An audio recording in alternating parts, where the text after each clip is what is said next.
Well, one of the things you hear amid Donald Trump's trade war and his insults and attacks on Canada's independence and sovereignty, Canadians are wondering what can they do. Some are buying Canadian, not buying anything from the U.S. Others are canceling trips to the United States. And Americans are starting to notice. CTV's Kamil Karamali is back with us here. He's following this from our national newsroom.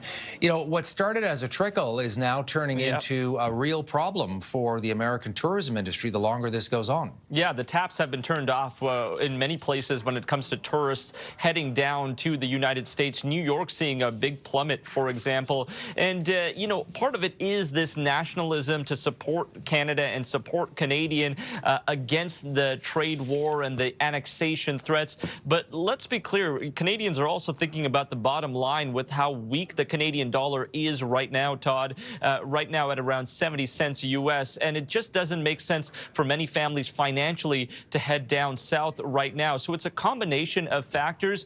Another wrinkle is it's a little bit more complex now if the longer you stay in the United States because of this change. What we've noticed is that Canada has changed its travel guidelines, making it a requirement for Canadians to register if they're in the U.S. for 30 or more days. That wasn't the requirement before. It was in place, but it wasn't consistently applied in the past. But now, effective April 11th, if you're in the U.S. for longer than 30 days, you have to let border services know and the American government know as well.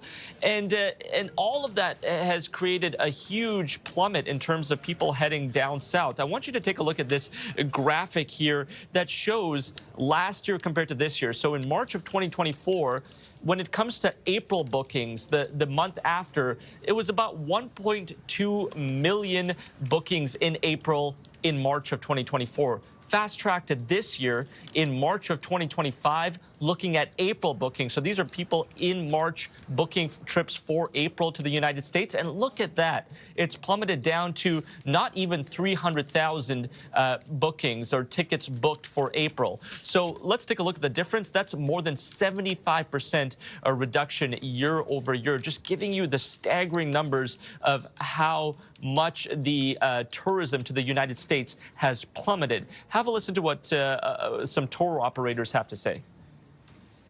Over the years, we are averaging 25 buses, 30 buses a year. We're down to 0. I'd like things to go back to normal, where there's, I call it free trade with Canada and the U.S. I give a lot of tours to Canadians, and I miss you guys, and I'll start singing "Oh Canada" to prove it.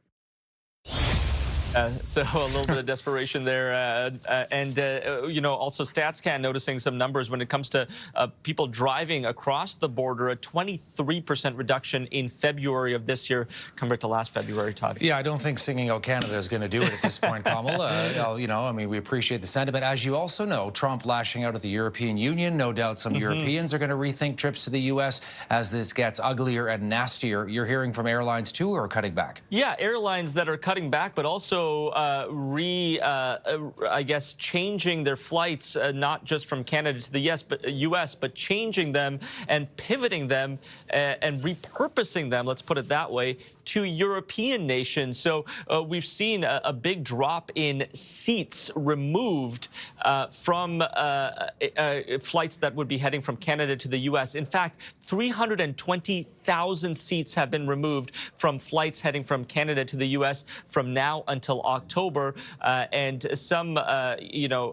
airlines, including Flair and WestJet, have removed flights going from Alberta, for example, Edmonton to Orlando, Calgary to Phoenix and Las Vegas. A lot of those flights have just been reduced significantly, but there are some airlines that are actually pivoting and changing their flights. WestJet and others have put on extra flights to European countries, with WestJet, for example, Todd, already adding more than 100 extra flights to Dublin and Edinburgh. So if you've always wanted to hit up Dublin, well, now might be the time. Hello, Ireland and Scotland. Goodbye, USA, Goodbye, my USA. friend. At least yeah, for now. A little bit colder, but you know what? Canadians are pretty used to the cold, I'm sure. There we go.